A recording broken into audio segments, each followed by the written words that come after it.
Welcome to NTD Evening News. Our top story tonight, President Trump escalating his threats to devastate Iran if a deal isn't reached by Tuesday.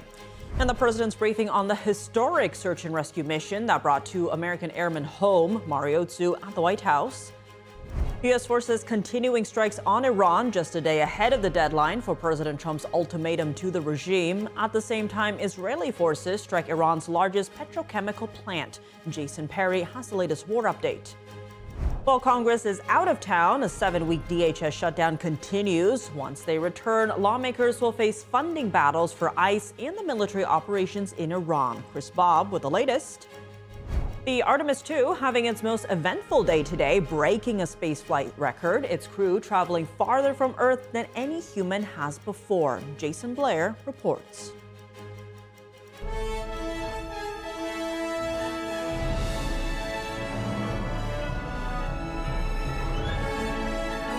This is NTD Evening News, live from our global headquarters in New York City. Here's Tiffany Meyer. Good evening and thank you for joining us tonight. President Trump declaring Tuesday power plant and bridge day if Iran doesn't open the Hormuz Strait. This as the president and top officials celebrate the historic rescue of two American airmen whose F-15 was shot down over Iran last week. NTD's White House correspondent Mariotsu brings us the details. This is a critical period. We're giving them till tomorrow, 8 o'clock Eastern time, and after that, they're going to have no bridges, they're going to have no power plants. Stone Ages, yeah. President Trump now vowing to wipe out Iran's power plants and bridges if it does not reach an agreement with the U.S. to end the conflict and open the Strait of Hormuz. The entire country could be taken out in one night, and that night might be tomorrow night. This ultimatum coming from the president at a briefing on the historic rescue of two American airmen from Iran. The president celebrating the search and rescue as one of the most complex missions ever attempted by the U.S. military, and the mission successfully locating the pilot of the downed F-15 and a badly wounded weapons system officer who evaded capture on the ground in Iran for nearly 48 hours. Despite the peril, the officer followed his training and climbed into the treacherous mountain terrain and started climbing toward a higher altitude. He scaled cliff faces, bleeding rather profusely, treated his own wounds, and contacted American forces to transmit his location. The Pentagon hailing the two operations as a testament that the U.S. military, quote, leaves no one behind, while the CIA director, John Radcliffe, touts what he calls, quote, the deception campaign to confuse the Iranians who are hunting for the two American airmen. Shot down on a Friday, Good Friday, hidden in a cave, a crevice, all of Saturday, and rescued on Sunday. Flown out of Iran as the sun was rising on Easter Sunday. We deployed both human assets and exquisite technologies that no other intelligence service in the world possesses to a daunting challenge comparable to hunting for a single grain of sand in the middle of a desert. Our intelligence reflects that the Iranians were embarrassed and ultimately humiliated by the success of this audacious rescue mission. This coming as President Trump threatens to find and jail the journalist who first reported that a U.S. troop was awaiting rescue after his plane was downed in Iran last week, unless the journalist reveals his source. We have to find that leaker. We're going to find out it's national security, and the person that did the story will go to jail. They put this mission at great risk. They put that man at great risk, and they put the hundreds of people that went in looking for him. Meanwhile, President Trump emphasizing that the Iranian people yearn for freedom while voicing his frustration with certain groups who were given U.S. military aid but failed to use it effectively. We've had numerous intercepts. Please keep bombing. And these are people that are living where the bombs are exploding. They want freedom. We sent some guns. They were supposed to go to the people so they could fight back against these thugs. You know what happened? The people that they sent them to kept them because they said, what a beautiful gun, I think I'll keep it. So I'm very upset with a certain group of people.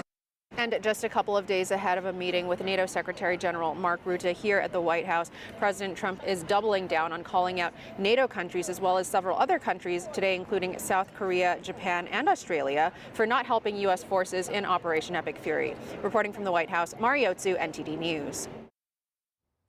The U.S. military continues to strike targets across Iran just ahead of the deadline for President Trump's ultimatum for the Iranian regime to reach a deal by tomorrow. At the same time, Israeli forces report more significant strikes in Iran, including one on the country's largest petrochemical plant. NTD's Jason Perry has the war update. The U.S. Central Command sharing more video of strikes on military targets in Iran. Secretary of War Pete Hegseth saying Monday will have the largest volume of strikes since day one of Operation Epic Fury. And the day before, U.S. forces released this video showing a strike against an Iranian attack drone, saying Iran uses them to threaten Americans and indiscriminately target civilians in neighboring countries. And just days after the Iranian regime shot down a U.S. fighter jet, Iran now claims it struck a U.S. amphibious assault ship, the USS Tripoli. However, the U.S. Central Command posted a fact check on X, saying the ship had not been attacked and continues to sail in the Arabian Sea in support of the war.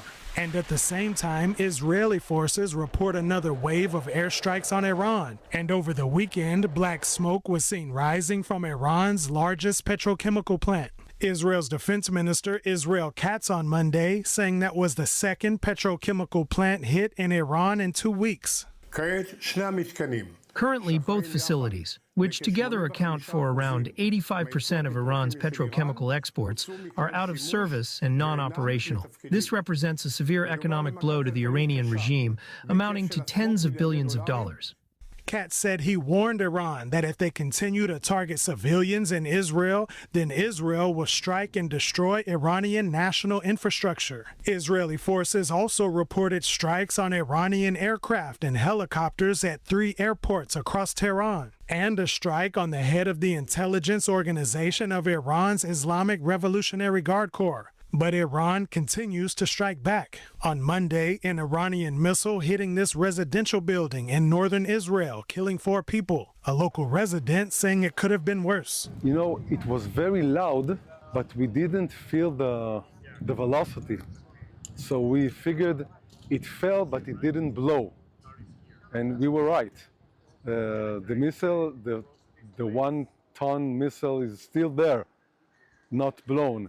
Israeli Prime Minister Benjamin Netanyahu offering condolences on Monday, adding that anyone who follows the instructions of Israel's Home Front Command and stays in a protected area faces minimal risk. Jason Perry, NTD News.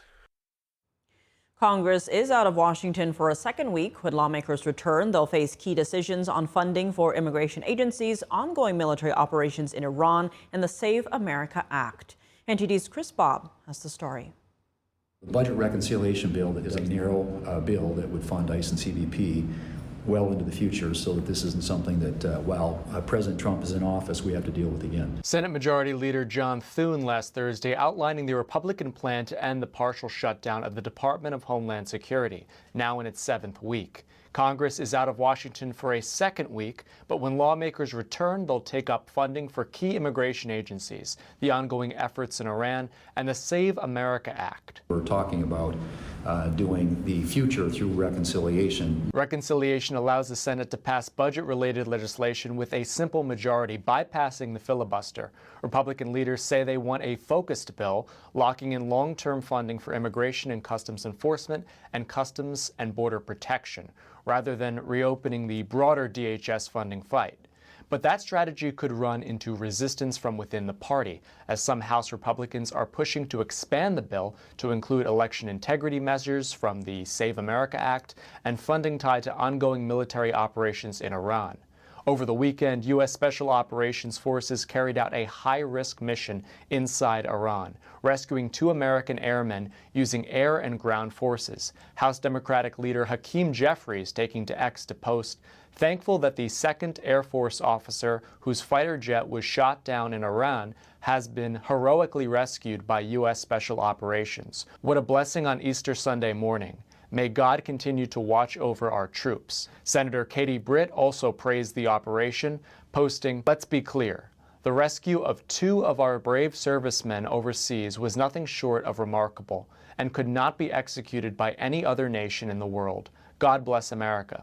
But lawmakers remain divided over what comes next. Senator Elizabeth Warren offering a view shared by her colleagues adverse to broader military spending tied to Operation Epic Fury, saying instead of spending billions bombing Iran, Donald Trump should be lowering costs here at home. Senator Lindsey Graham writing in part, President Trump is right to insist that any negotiated deal meets our military and strategic objectives. This war must end in a fashion, either through diplomacy or military action that prevents Iran from going back to their old ways. Lawmakers return April 14th. Republican leaders say they want a reconciliation bill on the president's desk by his June 1st deadline. Chris Bobb, NTD News. Time appears to be running out for Iran. President Trump says, "We think they're negotiating in good faith, but we'll find out by tomorrow night at 8 p.m. Will Iran make the necessary concessions by then? Analysis tonight on Capitol Report at 7 p.m. Eastern Time. The crew of the Artemis II breaking a record today. Earlier, the 4 astronauts set a new record for the farthest distance anyone has traveled from Earth. NTD correspondent Jason Blair has the update. This is Apollo astronaut Jim Lovell. Welcome to my old neighborhood. The late Apollo 13 astronaut Jim Lovell sends a pre-recorded message to the Artemis II crew ahead of their trip around the moon. I'm proud to pass that torch on to you as you swing around the moon and lay the groundwork for missions to Mars. Day 6 of the Artemis II space mission has been the most eventful. It's the first time humans have flown close to the moon in over 50 years, as well as breaking a space flight record. So we're really gearing up now for what's going to be an exciting lunar flyby. The crew's 7-hour lunar flyby started at 2:45 p.m. Eastern on Monday. The course is set to fly around the moon clockwise, then head back toward Earth. During the flyby, the crew became new record holders, traveling more than 252,000 miles from Earth, farther than anyone ever has. As well as seeing the Oriental Basin, a large multi-ring impact structure that's never been fully seen before. The flight has largely been smooth so far, but hasn't been without issues. The only toilet on board has been taken offline a few times to work out some kinks, but is working again as of late. But we are still trying to figure out the wastewater vent line problem. It's kind of a complex engineering issue when you expose a liquid to vacuum. After the flyby is complete, the crew has 4 more days to get back to Earth and is expected to splash down in the Pacific Ocean on Friday. Jason Blair, NTD News. The Supreme Court has thrown out an appeals court ruling upholding Steve Bannon's contempt of Congress conviction. The decision sends the Trump allies' case back to district court. Bannon was convicted on 2 contempt of Congress charges in 2022. The case stemmed from his refusal to comply with 2 congressional subpoenas issued by the House committee investigating the events of January 6, 2021. Bannon initially argued that his testimony was protected by executive privilege. The Justice Department under then President Biden contended that Bannon couldn't claim executive privilege because he was a private citizen at the time. Bannon has already served his 4-month sentence, but is still appealing his conviction. President Trump is backing Steve Hilton in California's race for governor. Hilton served as a top advisor to former British Prime Minister David Cameron. He faces a competitive field in the June 2nd primary. Under California's primary system, the top 2 finishers move on to November, regardless of party. President Trump writing on Truth Social, Steve Hilton has my complete and total endorsement. Polls show Hilton and Riverside County Sheriff Chad Bianco among a tight group of candidates, including Democrats Eric Swalwell, Katie Porter, and Tom Steyer. Current Governor Gavin Newsom is term limited and cannot run again. Republicans have not held the office since Arnold Schwarzenegger left in 2011. And in Georgia, voters are set to vote tomorrow on a replacement for former Representative Marjorie Taylor Greene. Republican Clay Fuller and Democrat Sean Harris are in a runoff. The runner will complete Greene's term, but both say they'll also run in November. Fuller supports the conflict in Iran, while Harris calls it a war of choice. The Northwest Georgia district is heavily conservative. Democrats are watching to see if the election could be a bellwether for other races. Coming up, a Chinese human rights lawyer still missing after nearly a decade. Now, a new statue unveiled in his honor, drawing crowds in Southern California. Jack Bradley reports. And audiences in Toronto shocked by the cancellation of Shenyun. The move is sparking wider questions over Beijing's influence and interference concerns. Fiona G reports from Canada next.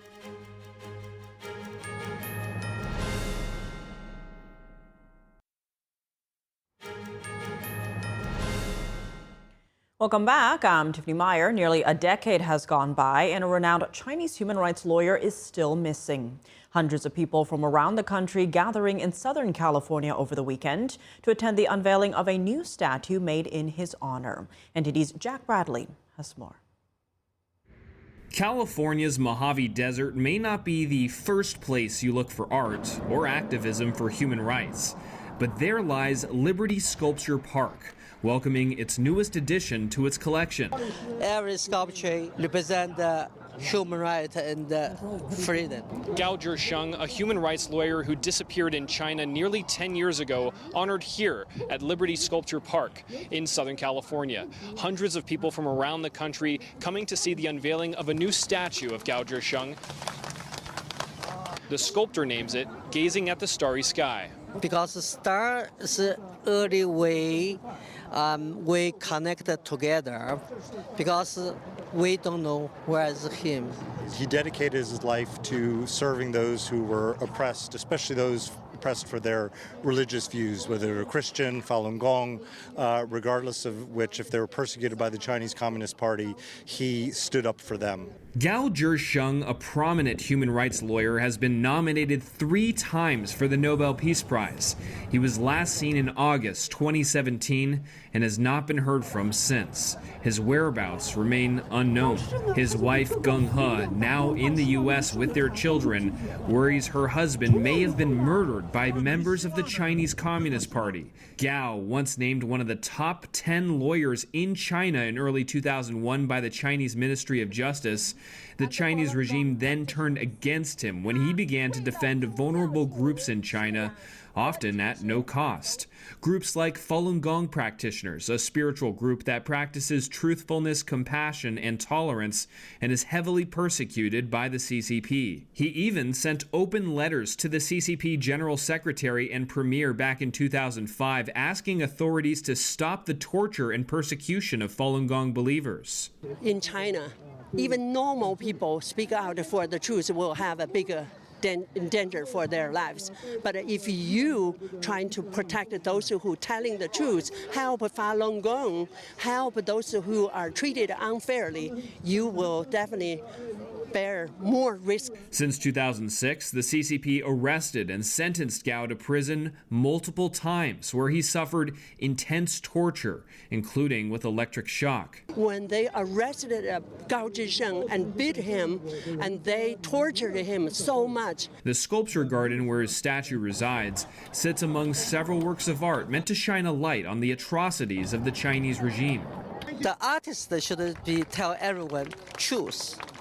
This is our responsibility. At the sculpture park in June 2021, artist Chen Wei-ming unveiled a statue depicting CCP leader Xi Jinping as a coronavirus molecule, dubbed the CCP virus. The next month, that statue was burned down. 2 men later sentenced for the arson, one a CCP agent. And Chen, well, he built a new one. If I give up, they win. This time out of steel. Over 35,000 rebar. How to destroy this statue now? He even made another, taking it on tour across the country. Many calling Liberty Sculpture Park an oasis of freedom in the face of oppression from communism. Liberty Sculpture Park is a special place because it's dedicated to victims of communism and those that resisted communism. There are many people in China today, just like human rights lawyer Gao Zhisheng, still being persecuted.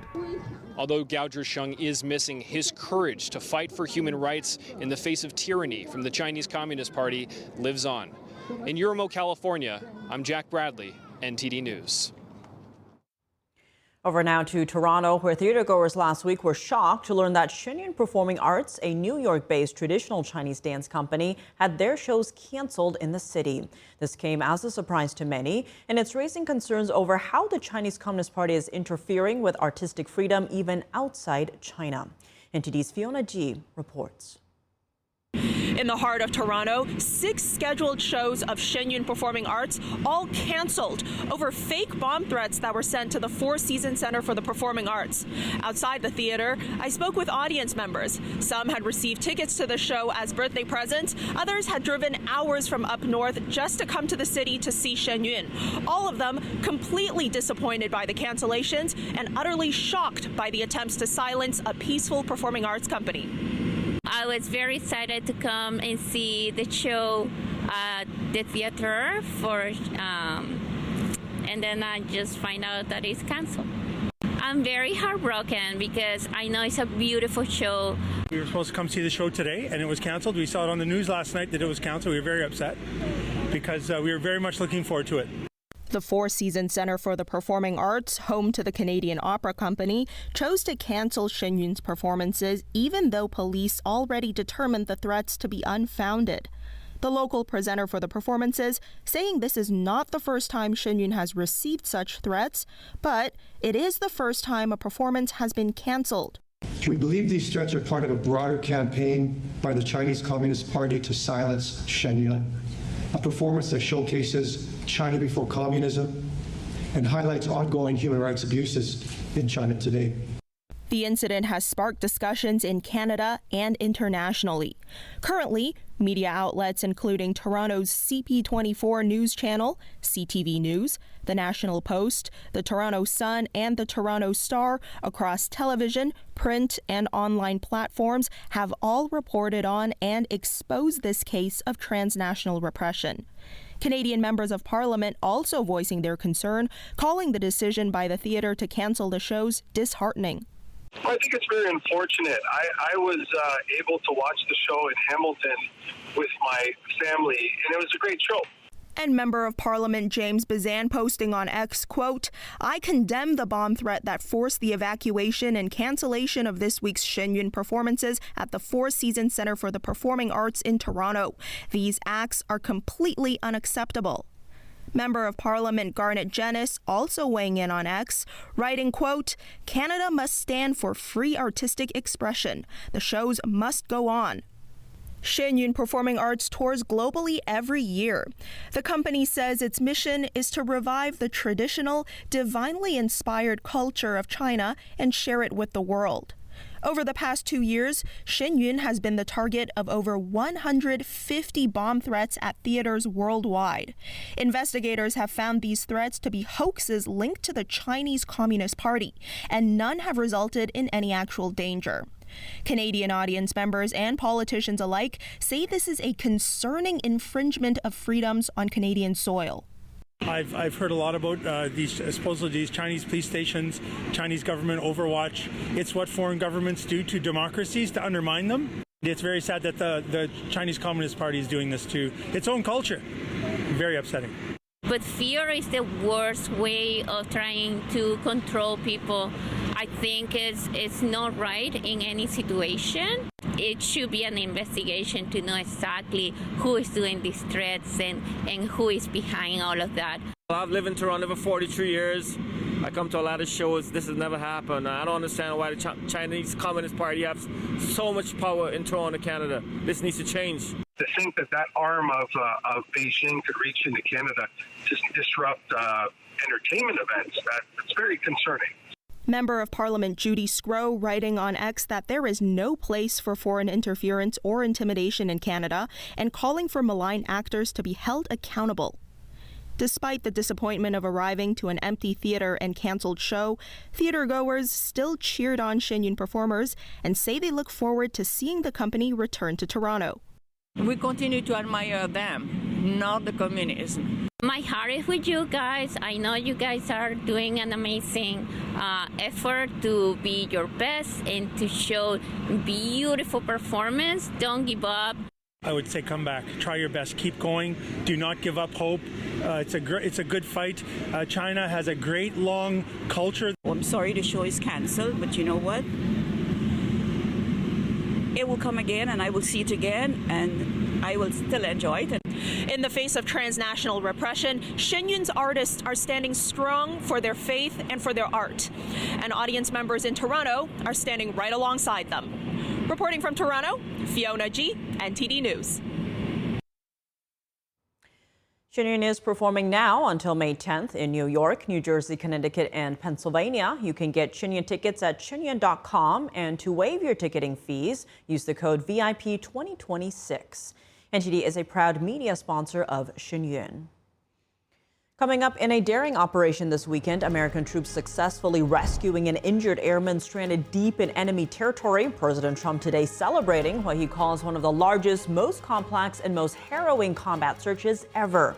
Retired Lieutenant Colonel and geopolitical strategist Darin Gobb joins us to unpack the rescue operation next.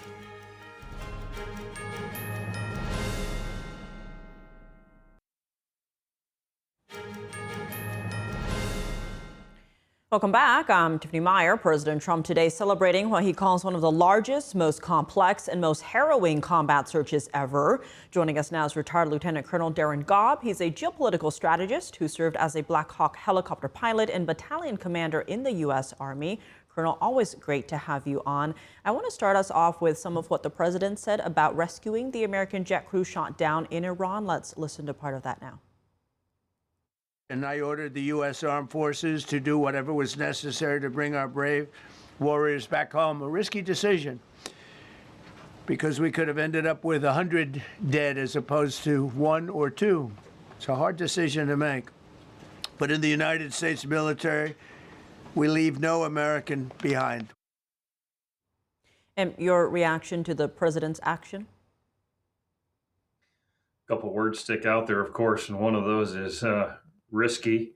Absolutely, it was risky, but I guarantee you every single person who was on the mission wanted to be there and absolutely would not be deterred from being on it. There's probably people that were asking to be on this mission that weren't allowed on it just for a variety of reasons. I say that as a, my background being in combat search and rescue personnel recovery. I've done all the courses from in the field to academics to many other things as well. And that's just the mindset of everybody involved in this type of a thing is you don't want to be left behind as one of the people going forward to do the rescuing either. You want to be involved. That's absolutely essential. And the second one thing that Trump said, of course, there is the statement about we don't leave anybody behind. Well, what the American people need to know about that is it's not just a statement. It is a way of life in the military, and we're going to put a lot of people, a lot of resources against that particular contingency and make sure that we are successful when called upon to execute it. We learned a lot from combat in places like Vietnam that have translated forward to today. I've trained hundreds of aircrew members in search and rescue techniques on the ground, in the air, and I can't help but think somewhere in there that a little bit of that may have made a difference here. I don't know, but regardless, we're going to go get our own and get them back. And that's just a simple statement of fact that is critical to the United States military. Speaking of how risky this is, I've heard some say, 1,000 things could have gone wrong. It's incredible that this ended up the way it did. Talk to us about how risky it is and how incredible it is that this is how it ended up. When you're planning for this type of contingency and you're standing over a map, essentially, how you're doing this, there's always 1,000 things that can go wrong because you're inevitably going to be in an environment where you are outnumbered in some way or at great risk as a rescuing force. That's just the way it's always going to be because the isolated person is behind enemy lines.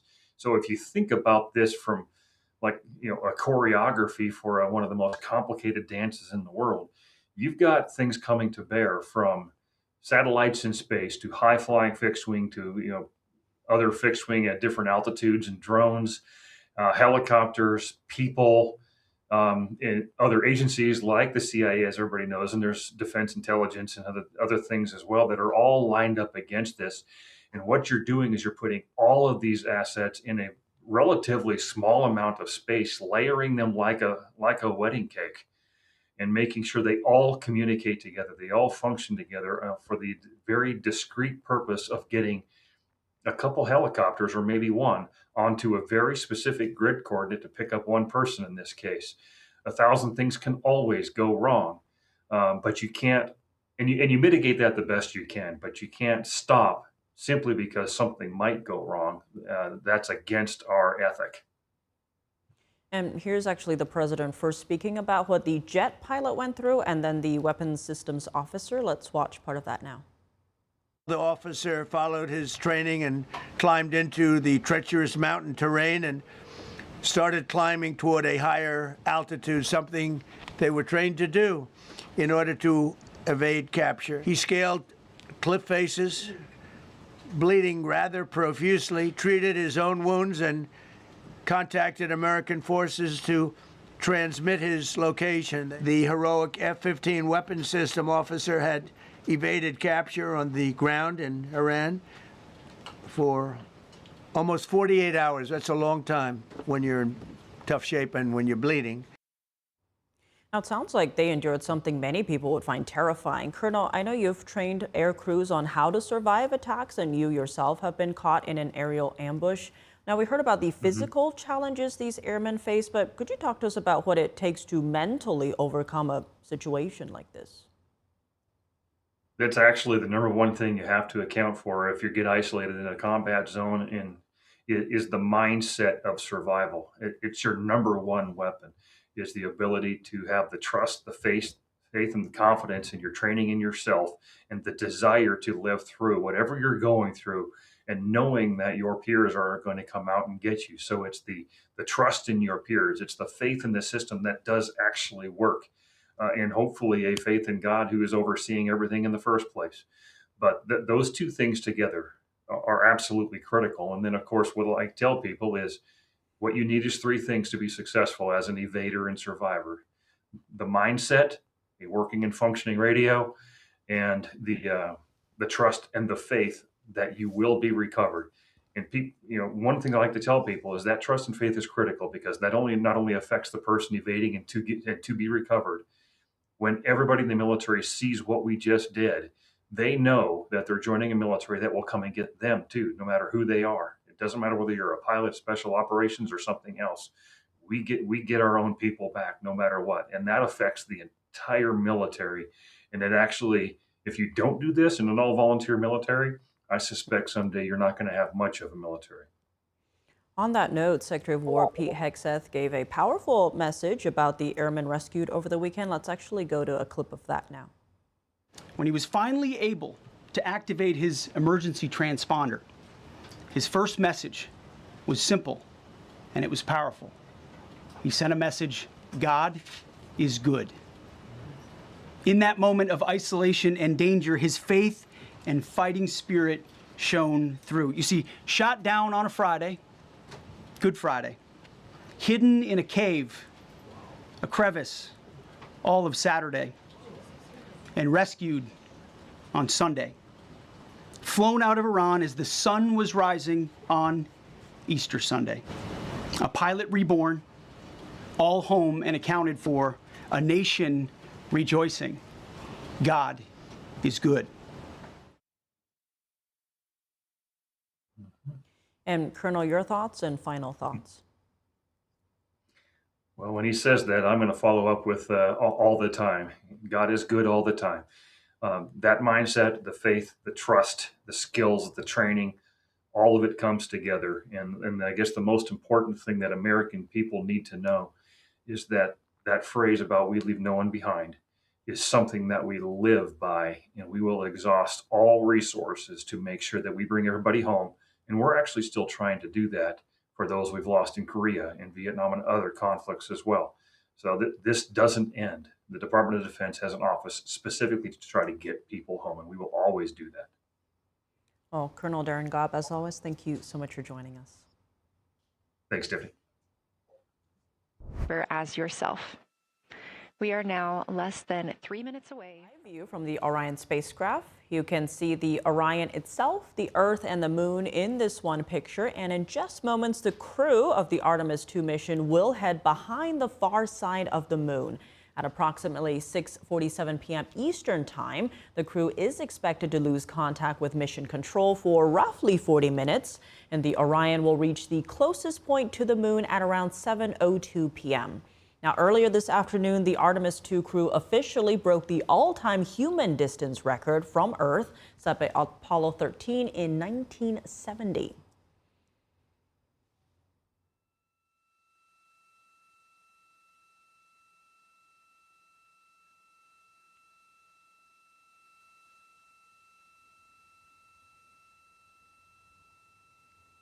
So we'll be listening to this live feed for a couple minutes, and there's a live look at what NASA is presenting right now.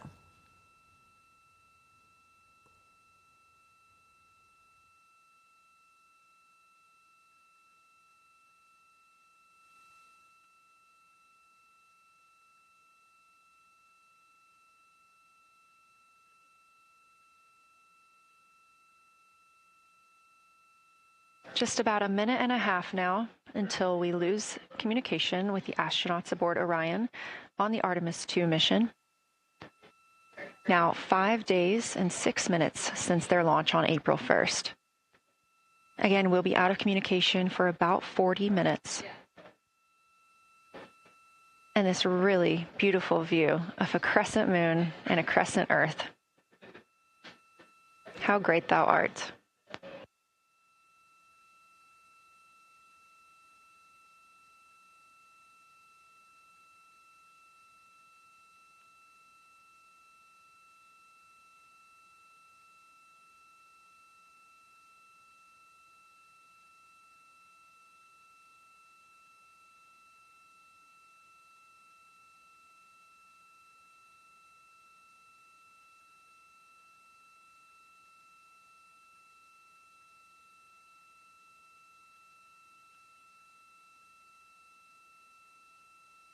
"30 seconds now until we expect loss of signal.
And we have confirmation of loss of signal of the Orion spacecraft as it flies behind the moon. We expect to regain communications with them in another approximately 40 minutes. This was expected as their spacecraft is now out of direct line of sight with Earth and behind the moon. And this is a poignant moment as it's the first time in over 50 years that we have humans completely unreachable by anyone else on Earth. No matter how distant or secluded, we could reach anyone living on Earth, but while the crew flies behind the moon, it's simply impossible to make contact with them. This is a live view inside the Science Evaluation Room here at Johnson Space Center and just down the hall from Mission Control. This team has been monitoring the flyby all day as the team has continued capturing targets on the lunar surface.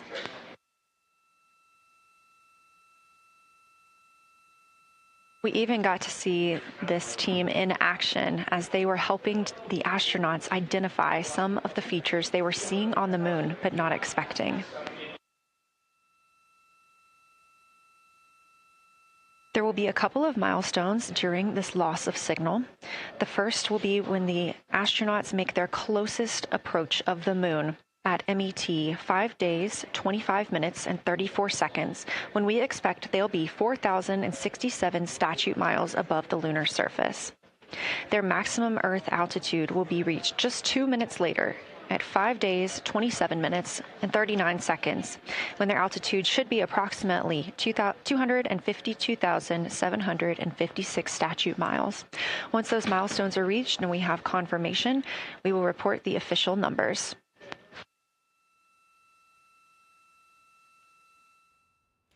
And we'll continue our coverage of the Artemis II mission on NTD's Capitol Report, so stay tuned for that coming up at 7 p.m. Eastern. But in the meantime, we're joined here in studio by NTD's Dave Martin for today's sports updates. Dave, thank you so much for joining us. We have a lot of news, actually. We have some NBA news, but let's start in college basketball because March Madness is down to tonight's championship game with Michigan facing UConn. Is this the matchup you predicted when, filling out your brackets? I wish I could say it was, Tiff. It was not. I had UConn losing to Duke in the Elite Eight. Silly me here.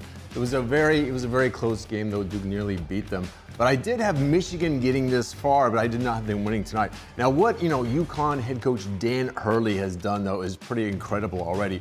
And if he wins tonight, this will be historic. No coach has ever won 3 titles in a 4-year period since John Wooden's UCLA team. This is back in the late 60s and early 70s. And no coach has even made it to 3 title games in 4 years since Duke's Mike Krzyzewski. This is back in the early 90s. Now, Hurley has done that with UConn, but they're still not favored tonight against Michigan. Now, meanwhile, the Wolverines really continue to steamroll their way through the NCAA tournament, and that continued on Saturday when they really dominated Arizona, beating them by 18 points. And really, that 18-point game, it wasn't even that close. I mean, Michigan led by 30 at one point. And Arizona, keep in mind, they were the #1 team in the country for most of this last season. Now, Michigan, of course, boasts a very good front court. You've got that 7'3" center, Ada Mara, who's virtually unguardable. So we do have an injury note here. Michigan's Yaxel Lendeberg will play tonight. That's despite the sprained MCL and the sprained ankle suffered in Saturday's game. As I mentioned, Wolverines 6.5-point favorites.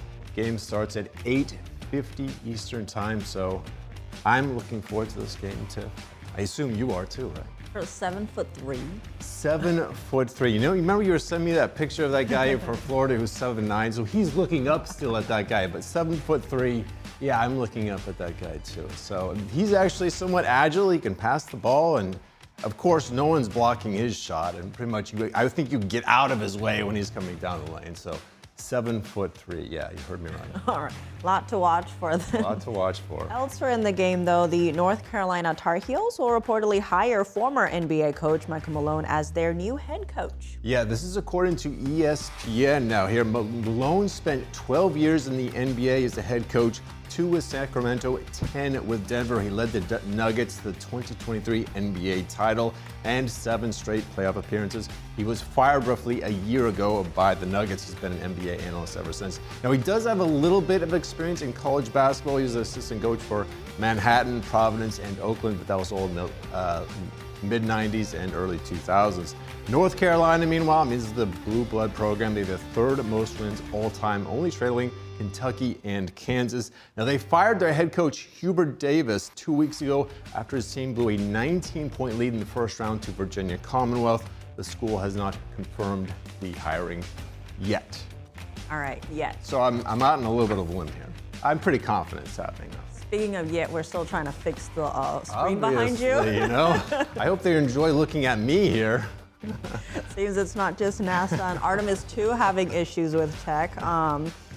Shifting gears, though, let's go back to sports. I was going to comment on space. But anyway, shifting gears to women's college basketball. We had a bit of a surprise in the women's championship game yesterday as UCLA beat South Carolina for the title. Yeah, Bruins win by a huge margin, too, 79-51. This marks their first ever NCAA women's title. Now, South Carolina, meanwhile, is going for their 4th title under head coach Don Staley.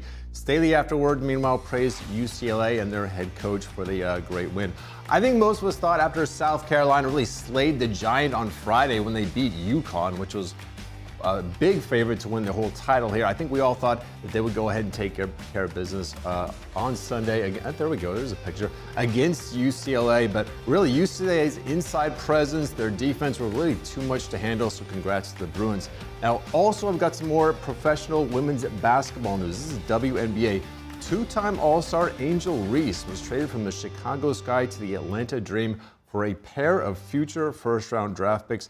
Now, Reese has led the WNBA in rebounding in both of her seasons in the league. Now, she's known as Barbie for her looks. Very popular. All right, Yes. now you know. Looking at NBA news, Dallas Mavericks rookie Cooper Flagg scored 45 points yesterday to cap an incredible weekend. Where does he stand as far as possibly winning Rookie of the Year? A lot of words today. You know, he had been my leader for most of the season. Apparently, he wasn't quite the betting leader. He was still behind his former teammate, Duke Kanippel. But after scoring 51 points on Friday night, by the way, 51 points, most ever for a teenager, which he is. He's still only 19. And then 45 last night. He has now moved into the betting favorite to win the Rookie of the Year. That's according to DraftKings Sportsbook. Now, also yesterday, Golden State's Steph Curry made his long-awaited return after missing more than 2 months with that ailing knee injury. He scored 29 points in his return, even had a chance to win it at the buzzer with a three-pointer, but his 30-footer was just off, so Houston won in his return. Now, meanwhile, tonight we've got 5 NBA games on, including Portland versus Denver. Now, the Nuggets currently tied with the Lakers for the number 3 seed in the Western Conference. There's just 4 games left. Meanwhile, LA, though, right now, they are without their top 2 leading scorers. That's Luka Doncic and Austin Reeves. So it's a prime opportunity for Denver to possibly pass them in the standings. The regular season ends this Sunday. And then, you know what, Tiff? We got 2 months of playoffs to look forward to. So I know you're looking forward to that. Always news. It always is, you know. There's always sports news going on. So, otherwise we're sending you out to cover the weather. Yes, well, thank goodness for sports in that case. Probably for our fans, too, because I don't know much about the weather, other than to say, it seems a little warm or a little cold. But, yeah, so for my sake, thank you for having sports news, right?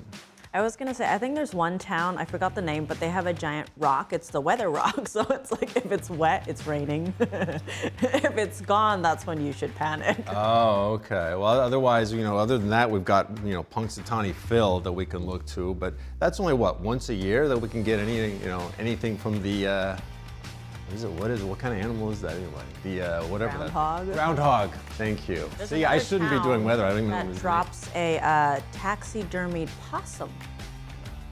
What's that? It's a marsupial. It's a different type of animal.